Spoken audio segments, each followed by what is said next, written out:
Salut et bienvenue dans l'égalité de vive voix. Ici, on ose poser des questions, bousculer les idées reçues et mettre en lumière les voix qui inspirent. Derrière chaque décision, chaque émotion, il y a des pensées invisibles. Ces pensées invisibles prennent la forme de modèles mentaux. Ces derniers nous construisent, mais parfois aussi nous retiennent. Et si on apprenait à les voir autrement? L'égalité de vive voix, c'est une mini-série de 3 épisodes balado qui explore les enjeux d'égalité des genres dans Prescott Russell à travers des discussions riches et nuancées. À chaque épisode, des leaders, des experts, des acteurs et actrices de changement partagent leurs analyses, opinions et expériences pour nous aider à mieux comprendre les barrières systémiques et inspirer l'action collective pour des changements fondamentaux durables. L'égalité de vive voix offre un espace pour réfléchir ensemble aux défis de notre temps, de notre région. Un espace où les voix s'unissent, se soutiennent, s'amplifient et s'élèvent pour faire avancer la cause des femmes. Ce projet de balado, c'est le fruit d'une collaboration entre Leadership féminin Prescott Russell et la chaîne communautaire TVC 22. Ensemble, on veut créer un espace vivant pour parler d'égalité, de leadership et de ce qui nous pousse à changer les choses dans nos communautés. Je m'appelle Geneviève Bélan, je siège sur le conseil d'administration de Leadership féminin Prescott Russell. Bienvenue.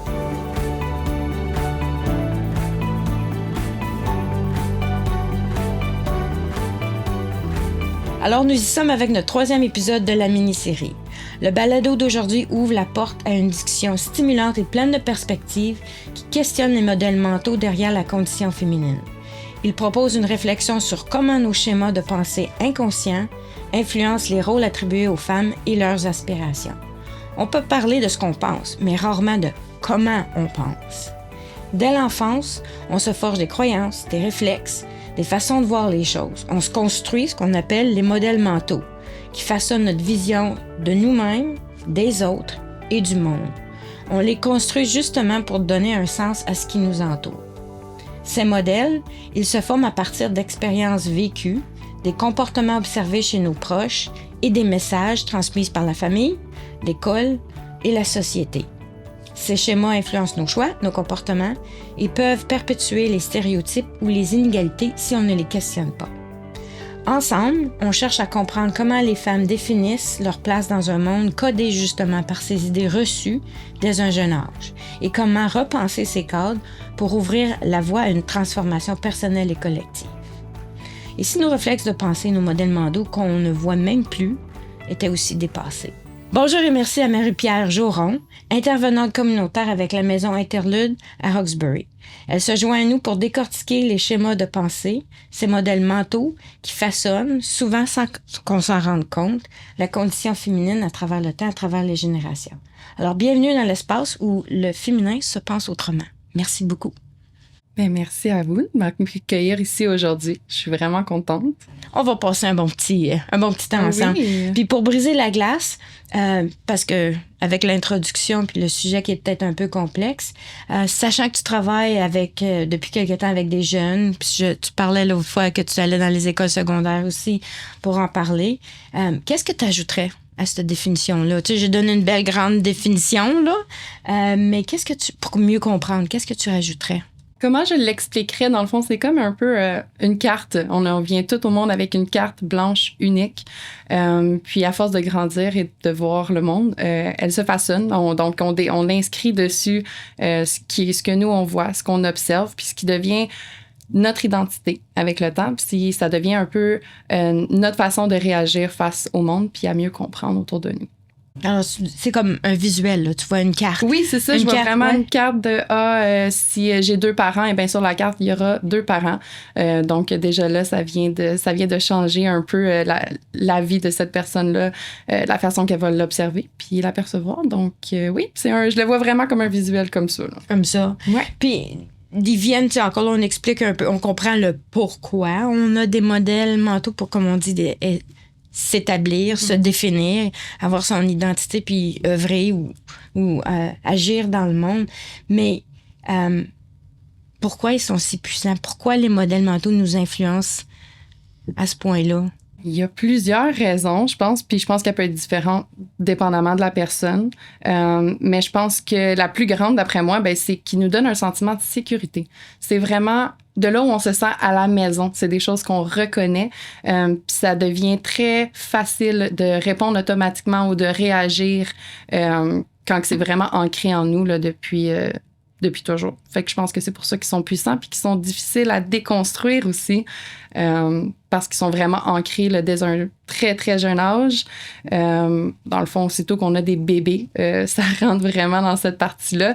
Moi, j'ai un bébé d'1 an et demi à la maison puis déjà, je le vois quand je vais faire le magasinage pour les vêtements puis que je rentre dans la section des filles puis tout de suite, tout est rose. Ils ont des messages dessus qui est écrit « Be sweet, be kind », des choses qui sont vraiment ancrées. Donc, mon enfant qui ne parle presque pas, qui n'a pas nécessairement une identité en ce moment, ben déjà, on lui impose quelque chose qui est complètement différente de celle qu'on offre aux garçons. Donc, c'est très puissant. Puis, ça vient de génération en génération. Ça vient de nos parents, de nos arrière-grands-parents. Donc, ça vient très compliqué à les défaire. Puis ça, on va y revenir tantôt parce qu'il y a des façons de les défaire, mais de les reconnaître qu'ils sont là. Puis comme tu dis, quand tu donnes l'exemple avec dans un magasin, c'est frappant. C'est frappant qu'il y a le modèle ou les attentes sont que pour définir le genre, la fille, ben il y a la couleur, il y a les énoncés qui sont là, qui viennent justement j'imagine renforcer le tu dois être gentille, tu dois être belle, alors il y a déjà des messages qui sont déjà véhiculés puis ça crée des réflexions pour les personnes. OK, si je comprends bien. Oui, c'est absolument, comme c'est tu ça. donnais des exemples. Puis ils sont puissants aussi, j'imagine, parce que si tu amènes ça avec toi, ça les influence de cette jeune âge-là. Puis plus tu avances, plus tu amènes ça avec toi. Oui, exactement. Ils deviennent puis tu ancrés. Perpétues. Oui, absolument. Puis on les transmet aux prochaines générations aussi. Puis ça revient vraiment à une émotion qui est extrêmement forte parce que c'est comme ça qu'on est reconnu. C'est comme ça qu'on est éduqué. Donc, on recherche toujours la validation des gens autour de nous. Puis ça vient renforcer le sentiment de voir ce dans le fond, fitter dans la boîte là, de voir, OK, mais si on est une fille, c'est comme ça qu'on doit aller parce que on veut plaire à nos parents. Fait que... Wow, là, il y a bien des choses à déballer, là, parce que quand tu dis des messages tu parlais tantôt de sécurité. Quand c'est du connu, du reconnu, tu l'as vu, tu es dans les comportements ou dans les messages qui viennent de l'extérieur de toi, fait que tu te dis, OK, c'est peut-être correct, je devrais être correct là-dedans, fait que ça te sécurise. Mais à un moment donné, ça peut peut-être, comme tu dis, te limiter. Oui, absolument. Je pense que ça nous limite. Je pense qu'il y a plusieurs choses qui nous limitent, que ce soit dans les écoles, je vois beaucoup au niveau des choix de carrière. Donc, on a un peu l'idée préconçue que le groupe de mécanique va être plus pour les garçons, puis les groupes de soins vont être plus pour les filles. Donc, tout ce qui est infirmière, de prendre soin des autres dans ce sens-là. Fait que je pense que le système aussi nous limite, puis on se met nos propres limites aussi par qu'est-ce qu'on croit, puis de qu'est-ce qui nous a été transmis là, dans notre culture, puis dans notre région. Puis si tu me permets pour que je puisse faire le lien aussi dans ma tête et de bien comprendre, c'est justement, on parlait des couleurs, on parlait du magasin, on parlait des slogans, mais là, si tu amènes ça dans le milieu de l'éducation, il y a déjà une préconception que certains cours, certaines matières, certains sujets sont plus propices à un certain genre qu'à l'autre. Oui, fait que ça, puis ça, on entend beaucoup, beaucoup parler. Mais si tu le vois encore ça dans les écoles, tu vois encore que c'est le réflexe des gens qui doivent administrer ou qui doivent faire le curriculum. Tu le vois encore? Oui, absolument. Je pense que dans chacun des sujets, même si on va directement dans les sports, si on va au niveau du football, moi, quand j'étais au secondaire, je voulais jouer au football. J'ai toujours été intéressée par ce sport-là. Et il n'y avait pas de football pour filles. Puis, même si on était plusieurs à ce moment-là à vouloir partir une équipe, de partir une équipe dans toutes les écoles de la région, c'était impossible. Fait qu'on se sentait limité, puis même si on avait une voix à ce moment-là, puis qu'on partageait, qu'est-ce qui nous intéressait, mais le système faisait en sorte que c'est pas toujours possible. Non, toujours, ouais. Puis là, de créer assez de mouvements pour qu'il y ait assez de monde qui embarque là-dedans, qui puisse le faire. Fait qu'il y a beaucoup à faire là-dedans. OK, fait que ça nous donne justement le pourquoi des modèles. Ils viennent, évidemment, tu parlais de l'école, il y a de l'influence à l'école, il y a les parents aussi. Il y a aussi l'extérieur, la société, comme aussi on a mentionné. Je sais pas si on devrait... on va y revenir aussi la question de tous les médias sociaux, parce que ça aussi, c'est une force qui a une influence très forte quand tu regardes là, sur les jeunes filles, sur la façon dont ils se voient dans le monde, quelles sont leurs références, leurs points de référence. Puis ça, c'est peut-être mis un petit peu au défi là, avec tous les messages. OK. Il y en a-tu un? Parce que là, quand on parle de modèles mentaux, tu as donné des exemples dans les milieux dans lesquels on le retrouve, mais il y en a-tu un? Parce que des fois, on peut mettre une catégorisation, un certain mot, un certain nom à un type de modèle. T'aurais-tu comme un exemple à partager avec nous? Celui qu'on avait parlé beaucoup, c'était la complémentarité genrée, qui est un des modèles mentaux les plus dommageables pour les femmes et sans doute celui qui associe leurs valeurs et leur capacité à prendre soin des autres. Dès l'enfance, on leur apprend souvent de façon subtile qu'elles doivent être sages, serviables, attentives aux besoins des autres puis mettre leurs propres besoins de côté, faire passer les autres avant elles. Ça peut sembler anodin, mais il suit à l'âge adulte puis amène une surcharge mentale puis émotionnelle à la maison, dans le milieu familial, au niveau du travail, de toujours être organisé. Donc, je pense que la complémentarité aujourd'hui, elle est très différente. Je pense qu'il y a vraiment un spectre de qu'est-ce qui est féminin puis qu'est-ce qui est masculin aujourd'hui. Donc, ça devient difficile de tracer la ligne là, de qu'est-ce qui est complémentaire puis qui fait quoi. Je pense que les nouvelles générations mettent beaucoup de poids là-dessus. Fait que je pense que c'est celui qu'on travaille beaucoup dessus, mais aussi celui qui a besoin encore le plus de travail. Oui, puis ça rejoint un peu la conversation sur un autre épisode de Balado sur la charge mentale, mais si on fait un peu de pouce sur cette idée-là, c'est vraiment de dire, parce que c'est plus naturel pour toi, tu sais, de t'occuper de ces choses-là, mettons, à la maison. Mettons on met dans une situation, là, la femme, le rôle de la femme, c'est de s'occuper, là, c'est mon favori, de faire du ménage, tu sais. Pourquoi faire du ménage, c'est le rôle de la femme? C'est parce que t'es bonne à le faire. Je suis pas bonne à le faire, je suis devenue bonne à le faire parce que j'ai fini par... le rôle, les attentes étaient qu'il fallait le faire. Right? Oui. Fait qu'il y a, tu sais, des rôles naturels où... ce que tu parles aussi de la complémentarité genrée, c'est de dire les femmes sont là pour aider les autres. C'est dans leur nature. Oui. Que d'aider les autres. Alors, quand tu aides quelqu'un d'autre, tu mets les autres en avant de toi, en avant de tes besoins, au-delà de tes besoins, ils sont en premier. Alors, ils ne laissent pas beaucoup de place à ce moment-là, soit pour grandir, te reposer ou faire ce que tu as le goût de faire. Oui, absolument. Puis je pense que ça revient vraiment, même si on n'a pas nécessairement été éduqué de cette façon-là, mais juste de voir ma mère dans la cuisine constamment, même si ma mère m'a jamais dit les femmes doivent être dans la cuisine, le fait que j'ai grandi comme ça, tu sais, d'avoir un père qui subvenait plus aux besoins, puis la mère qui est à la maison, c'est un peu quelque chose qu'on essaie de... pas qu'on essaie, mais qu'automatiquement, on veut reproduire parce que c'est ce qu'on connaît. Donc, je pense vraiment que... Ce qu'on connaît, ce qu'on a vu. Oui. Puis, parce qu'on vit là-dedans, comme tu disais tantôt, c'est sécurisant, on le refait sans s'en rendre compte. Fait que ce qu'on essaie de faire, là, c'est de dire, on fait un stop. Est-ce que c'est correct? Est-ce que je suis bien là-dedans? Parce que dans certains, ça peut être très confortable. Ils veulent prendre ces rôles-là. Ils peuvent prendre ces rôles-là, mais c'est pas automatique. Hein? C'est ça, quand on dit c'est inconscient, des fois, on le fait les choses sans vraiment s'en rendre compte parce qu'on a vu, comme tu as donné l'exemple avec les parents. Fait que c'est très important. Puis ça, on le sait toujours là, que les parents, l'influence des parents est très grande là, par ce qui est vu.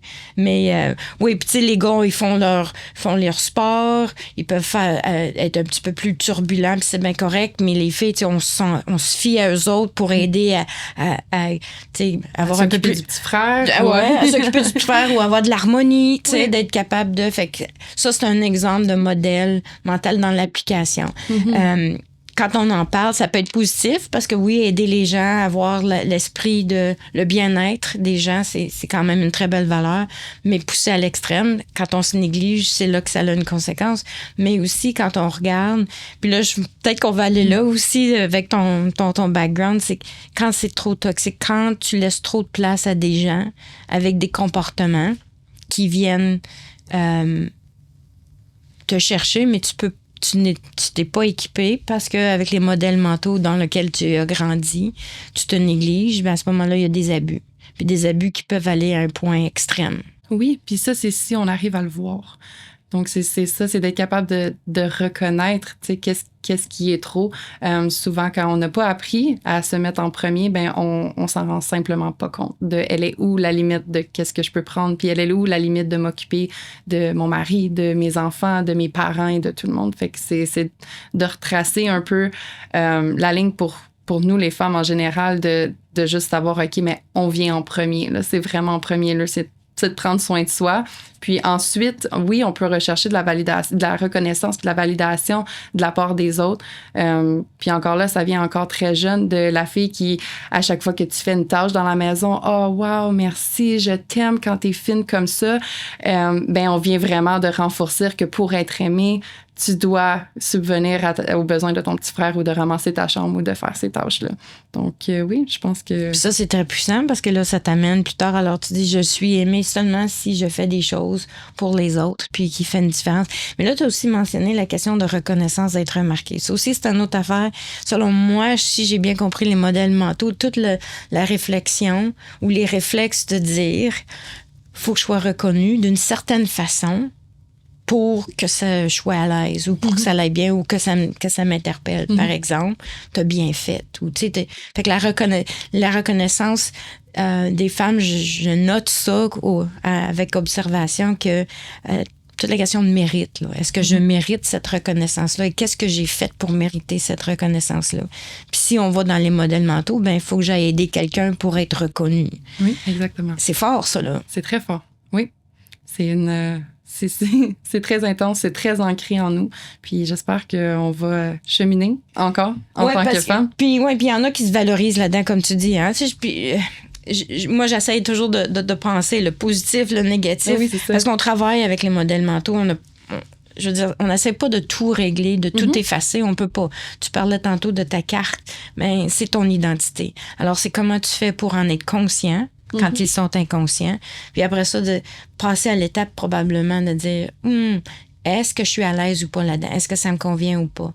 Tu travailles dans un domaine où est-ce que tu sais, les limites, c'est difficile, right? Oui. Je sais pas si tu veux en parler un petit peu. Si je suis là depuis tout à l'heure, aller un peu parce que tu dois intervenir, tu dois travailler dans un milieu avec les femmes qui ont peut-être été incapables pour plein de raisons, tu sais, de se retrouver avec la question de les limites personnelles qui sont basées aussi en fonction de ce qu'ils ont vécu. Oui. Les messages, les modèles mentaux, les attentes. Je sais pas si tu voulais juste en parler un peu, parce que ça, c'est le côté, je sais, c'est excessivement négatif et toxique, mais c'est une réalité dans la société et, si on peut dire aussi dans Prescott Russell, tout ce qui est la question de violence faite aux femmes. Oui, absolument. Par où commencer, Seigneur? Les limites, c'est la base. C'est vraiment pas facile, puis c'est définitivement une des premières choses qu'avec notre clientèle, on va adresser. De qu'est-ce qu'on peut contrôler, de qu'est-ce qu'on peut pas contrôler, puis les limites, elles sont où? La question, c'est plus pour aller voir quand c'est trop négatif, les abus, ils se retrouvent dans une situation de violence faite, puis après ça, faut qu'ils repartent de plus loin, puis sans s'en rendre compte que ça venait de la façon dont ils ont été élevés. Je dirais que pour les limites, vraiment, le truc qui ressort beaucoup de notre clientèle qui trouve plus difficile à mettre leurs limites, c'est qu'elles ont l'impression qu'elles sont la colle de la famille. Oui. C'est les femmes qui maintiennent le tout ensemble. Donc, d'aller mettre des limites, ça va définitivement créer un clash. Ça va définitivement aller branler un peu la charge mentale qu'elles ont, puis de comment rediviser ça, puis elle est où la limite? Ben, ça prend beaucoup de temps à travailler sur soi, à aller voir c'est quoi qu'on accepte, c'est quoi qu'on n'accepte pas. Donc, je pense que ça vient vraiment chambouler la dynamique familiale à ce niveau-là, là, d'être capable de réviser.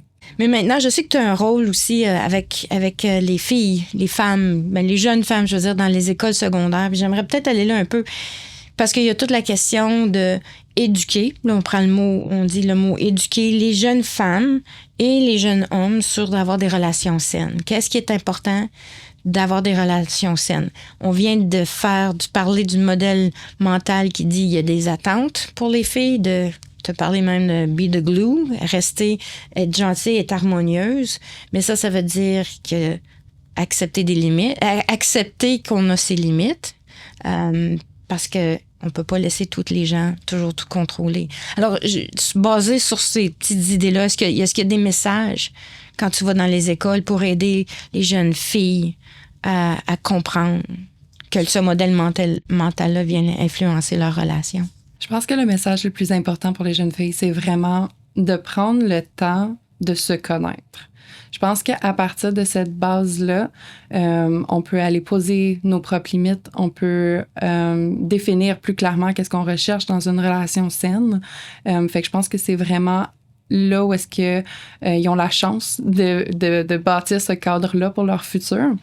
Je pense que c'est extrêmement difficile, justement, à cause des modèles mentaux, de se créer une identité avec les contraintes puis l'intersectionnalité qu'on a dans notre région.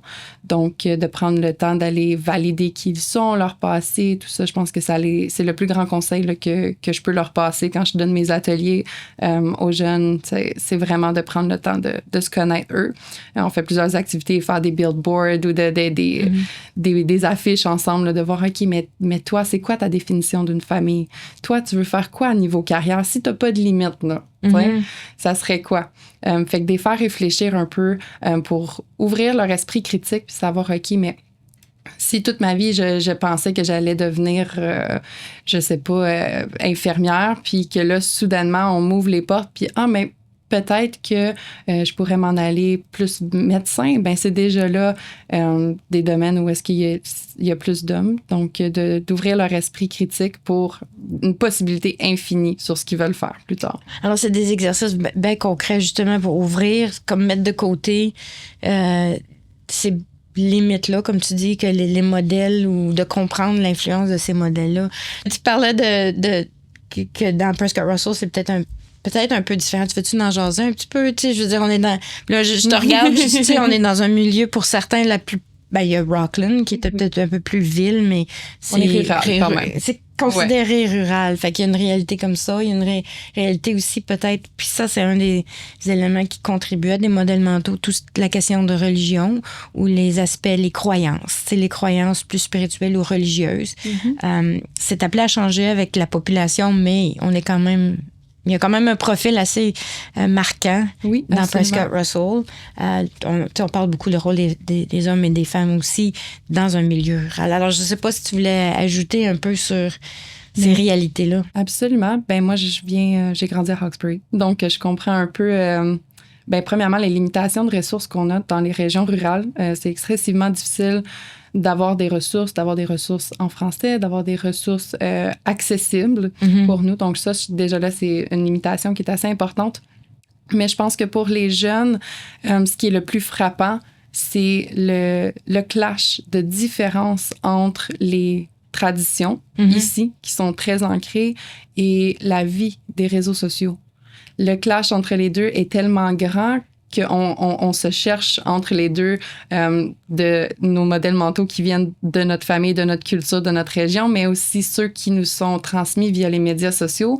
C'est difficile de se trouver quelque part entre les deux. Donc, il y a comme toujours cette ma vie pourrait être ça parce que c'est tellement accessible. Donc, on se compare excessivement facilement avec d'autres gens qui ont pas les mêmes limitations que quand on vient d'un village un peu plus rural. Donc, je pense que c'est vraiment un gros clash là, pour les élèves à ce niveau-là. J'essaie de... je t'écoute, puis je me dis, y a-t-il un exemple qui vient en tête d'une tradition, peut-être qui est encore là, pas exclusive à Prescott Russell, mais tu sais, une tradition qui est peut-être plus rurale, qui fait un clash avec les médias sociaux. T'as-tu un exemple? Mais moi, j'ai un exemple. Moi, j'ai pas l'âge des jeunes aujourd'hui, mais moi, quand j'étais plus jeune, je me suis fait renvoyer de l'école primaire en 6e année parce que ma mère qui était coiffeuse à l'époque, m'avait teint les cheveux en rouge.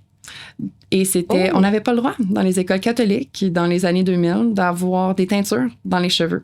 Donc, c'est à peu près au même moment où est-ce que l'Internet, MSN et tout ça a apparu. Donc, il y avait comme le clash de « OK, mais je suis pas acceptée qui je suis, puis je peux pas m'exprimer à ma maison un peu, mais à l'école encore moins. » Et là, j'ai accès à Internet tout le monde a la propre identité. Tout le monde se maquille, tout le monde fait leurs cheveux différemment. Donc, le clash entre les deux, c'était comme, OK, ben oui, il y a la partie que je reconnais puis que je me sens en sécurité, mais il y a aussi la partie que je ne connais pas, que j'aimerais connaître.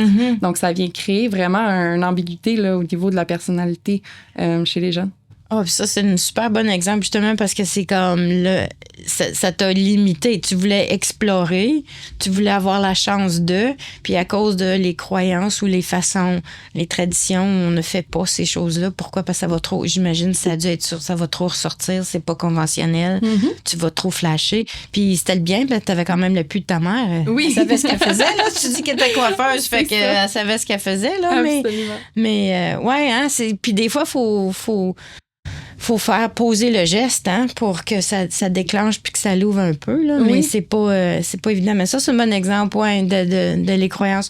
Je sais que informellement, on se parlait aussi tantôt. Puis moi, si tu me permets, moi aussi, c'est comme quand on commence la réflexion ou quand on va dans une réflexion sur les modèles mentaux, on se penche sur nous-mêmes. On dit, OK, qu'est-ce qui a influencé dans ma vie? Puis, à différents temps de ta vie, bien évidemment, il y a différentes influences. Puis, on parlait de l'enfance. Mais si je retourne aussi un peu à l'enfance, puis je dis, ça a peut-être eu une plus grande influence que je pense, c'est, on parlait tantôt du mouvement scout ou guide. Oui. C'était bien. Puis là, on se date, je m'excuse. Moi, je vais me dater, là, mais c'est encore présent, mais moins que dans mon temps. J'ai ça dire ça, mais tu sais, c'est dans le temps où j'ai grandi, dans ma jeunesse, c'était très fort. Mais là, il y avait des messages. Puis tu avais des messages à 2 niveaux. Tu avais des messages, les filles sur un côté, les gars sur l'autre. Les scouts, c'est sur un bord. Les Jeannettes, c'est sur l'autre bord. Hein? Puis bon, vous avez peut-être un gros rassemblement une fois de temps en temps, mais en tout cas, c'est vraiment séparé. Plus, tu avais derrière ça toute la religion catholique.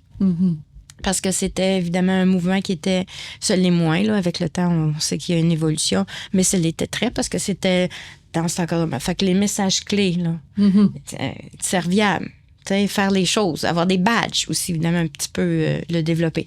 Mais quand tu fais l'analyse, puis c'est ça aussi, il faut regarder le côté positif et négatif. Parce que le positif, ben j'ai eu des belles valeurs quand même aussi. Penser aux autres. C'est bien, penser aux autres, travailler en équipe. Oui. Faire des tâches pour aider la société, s'impliquer, avoir un leadership. C'est là que j'ai appris un peu mais quand tu es responsable d'une gang de filles, il faut que tu le fasses quelque chose. Hein? Oui. Bon, fait que t'apprends certaines choses, mais c'est très positif. Mais il y a le côté aussi, à un moment donné, ça a fait que, moi, je ne pouvais pas aller couper un arbre ou fallait j'attendre que les scouts aient fini avant de pouvoir faire le campement parce que c'était pas nous autres qui le faisaient. Par exemple. Fait que, tu sais, c'est des choses qu'à un moment donné, tu dis, ça m'a façonné. Puis là, à un moment donné, j'ai amené ça avec moi. Oui. Puis là, rendu adulte, on se pose des questions. C'est donner un exemple. Là, évidemment, c'est coloré dans le sens où est-ce que c'est Prescott Russell, femme francophone avec une religion. Puis c'est là qu'il est peut-être important de dire comment on fait pour aller au-delà. J'imagine aussi, c'est ce que tu viens de me décrire aussi, de travailler avec les jeunes. Oui. Travailler avec les jeunes pour essayer de changer ça. Oui, absolument. Je pense que de les faire se questionner, juste déjà là, ça va faire un changement naturellement.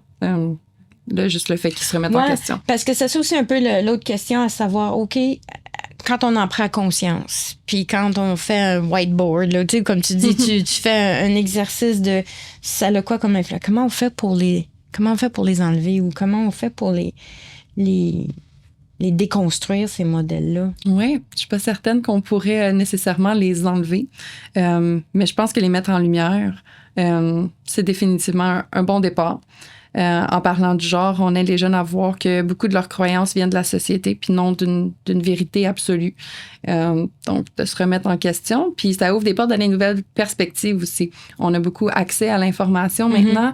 Donc, je pense qu'à ce niveau-là, le moment où ils se questionnent, ben, ils vont eux-mêmes aller faire des recherches puis eux-mêmes s'informer à ce niveau-là puis voir vraiment toutes les possibilités qui sont là. Puis je dirais aussi valider les expériences personnelles. Quand on parle de genre et de sexualité, plusieurs jeunes se reconnaissent. Ça leur permet de voir que leur vécu est légitime.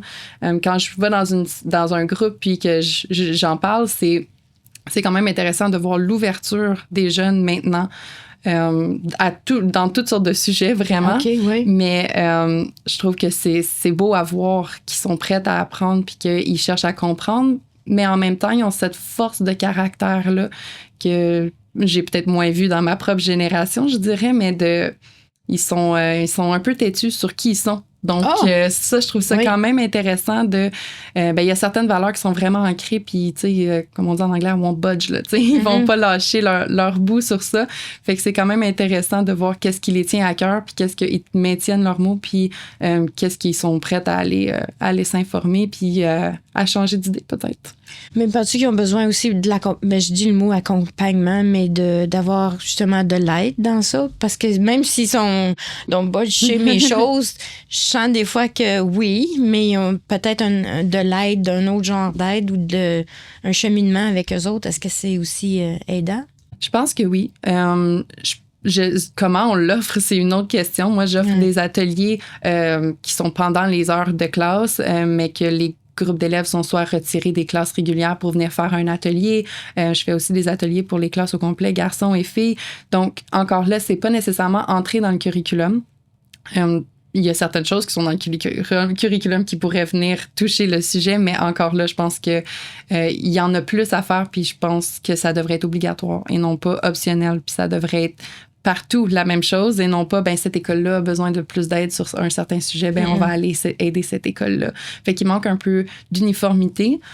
Puis encore une fois, dans la région, c'est l'accès aux ressources. Il n'y en a pas des dizaines là, d'agences de business ou peu importe dans la région qui offrent ce genre de formation, ce genre d'atelier-là. D'appui aux jeunes pour les aider dans leur cheminement. Oui. Donc, je pense qu'il y a une partie de on doit les appuyer, mais il y a une grosse partie de ils doivent savoir où aller chercher. Donc, ça, je pense que ça peut être fait directement dans les écoles, de leur donner les ressources, de savoir, OK, mais voici ce qui t'est offert. C'est peut-être pas toujours accessible, mais au moins, on a quelques ressources à ce niveau-là là, pour ceux qui sont plus intéressés à aller pousser plus loin. Oui, puis ça, c'est comme dans le milieu, parce qu'on a dit tantôt, les messages puis les influences viennent du milieu scolaire, comme tu viens de décrire. Fait qu'il y a peut-être lieu à des belles opportunités d'en faire plus avec des ressources. Il y a le côté, on a donné des exemples aussi comme parents. Hein? Oui. Comme parents, je sais pas, as-tu des idées aussi de comment on fait pour développer des modèles mentaux qui sont peut-être plus ouverts ou plus aidants avec ce qu'on essaie de devenir comme société. Là. Mais je pense que tu viens de le mentionner, c'est simplement d'être ouvert. Je pense qu'à ce niveau-là, de dire à ton enfant que tout est possible, que tu peux choisir n'importe quoi, qu'il n'y a aucune limite, je pense que déjà là, ça va leur permettre d'avoir plus d'options puis de choisir quelque chose qui leur convient vraiment à eux en tant qu'individus. Oui, puis si tu me permets, moi, peut-être une autre observation, moi, ce que j'ai, parce que moi aussi, tu parlais que tu avais des enfants, moi aussi, des grands enfants, mais ce que moi, en tant que parent, parce qu'on reste parent toute une vie, là, c'est d'avoir des conversations. Tu dis de l'ouverture, mais aussi des conversations sur mes propres modèles mentaux, mes apprentissages, mes façons de comprendre mon monde. Puis après ça, d'aller valider si c'est semblable, si c'est pas pareil, ou de dire ça a-tu marché, ça marche pas. C'est une conversation qui est pas toujours facile, mais il y a des fois qui peut être aidante aussi, tu sais, de dire moi, je traite présentement les défis reliés à ce genre de modèle mental. Oui. Et puis, c'est là où est-ce que j'en suis rendue, puis comment tu te retrouves là-dedans. Puis, juste pour donner un exemple concret, c'est toute la réflexion au niveau de la religion. Oui. Comment on comprend l'influence et puis comment on se retrouve là-dedans, puis comment on se retrouve un peu avec la spiritualité. Alors, c'est bien d'avoir des conversations comme ça avec, si possible, dans la mesure du possible, avec ses enfants. Fait qu'on a parlé de l'éducation, il y a les parents. Là, as-tu des grandes idées, là? C'est pas pour te mettre sur le spot encore, mais comme des grandes idées au niveau de la société. Qu'est-ce que la société? Puis c'est là où est-ce que moi, je vais avec des organismes comme Leadership Féminin, Prescott Russell, Maison Interlude. Où est-ce que tu as des organismes à but non lucratif dans la région qui peuvent ou qui tentent à faire, comme on disait tantôt, des changements durables. On tente de changer les choses dans la société.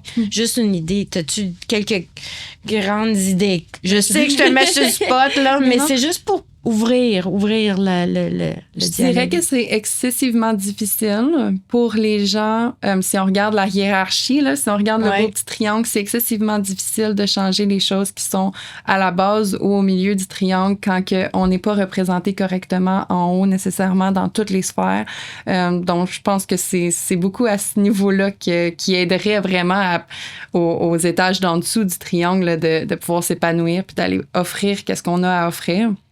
Je dirais la meilleure idée, c'est juste de ne pas arrêter en tant qu'agence. Continuer. Il faut juste continuer, puis vraiment utiliser tous les moyens qu'on a pour être visible, puis pour être accessible, puis que les gens nous connaissent.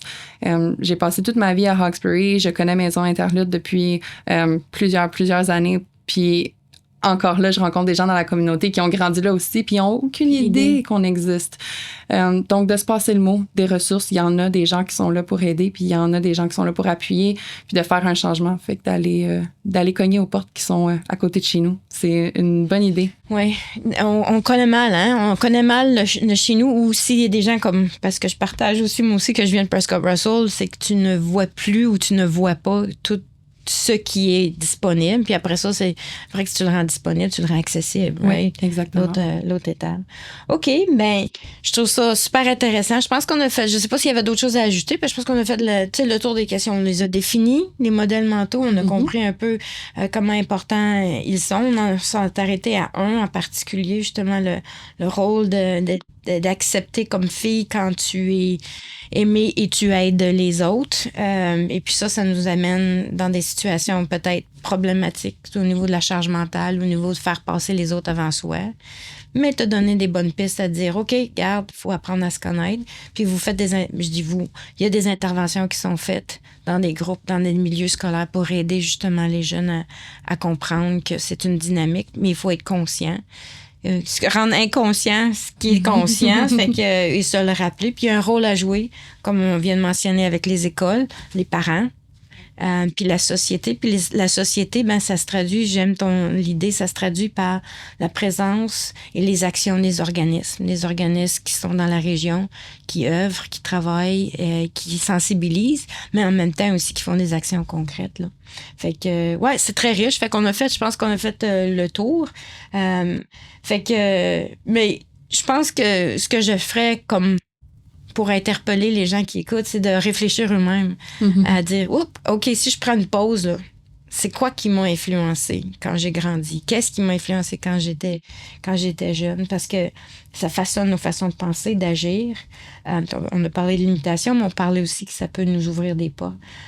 Alors, tant aussi longtemps qu'on questionne, on peut déconstruire, on peut créer du nouveau, puis on peut aligner un petit peu plus avec ce qu'on veut être. Alors, merci énormément, Marie-Pierre, d'avoir passé du temps avec nous pour nous expliquer puis nous proposer des nouvelles façons de penser. Alors, si vous qui nous écoutez avez été interpellés, n'hésitez pas à faire circuler cet épisode. On a aussi un message, ou si vous voulez nous laisser un message, un commentaire ou une réflexion, l'adresse est l.égalitédevivrevoix.pr, c'est assez long, @gmail.com. Je vous invite aussi à écouter 2 autres épisodes. Un épisode qui s'intitule « Disons-nous les vraies affaires, parlons-nous de la charge mentale ». Alors, je regarde Marie-Pierre, il y a des liens avec ce qu'on a parlé aujourd'hui. Puis, l'égalité se construit ensemble, une voix à la fois, une discussion avec un allié. Ça aussi, c'est maintenant disponible. Et si vous avez le goût d'en savoir encore plus, il y a Leadership féminin sur notre site web. C'est leadershipfémininpr.ca. Alors, pour terminer, merci au studio TVC22 pour l'ambiance chaleureuse. Et puis, je vous laisserai sur déconstruisez vos modèles, libérez votre pouvoir. Et puis, merci de nous avoir écoutés. Merci beaucoup, Marie-Pierre. Geneviève, merci. Merci. Bye.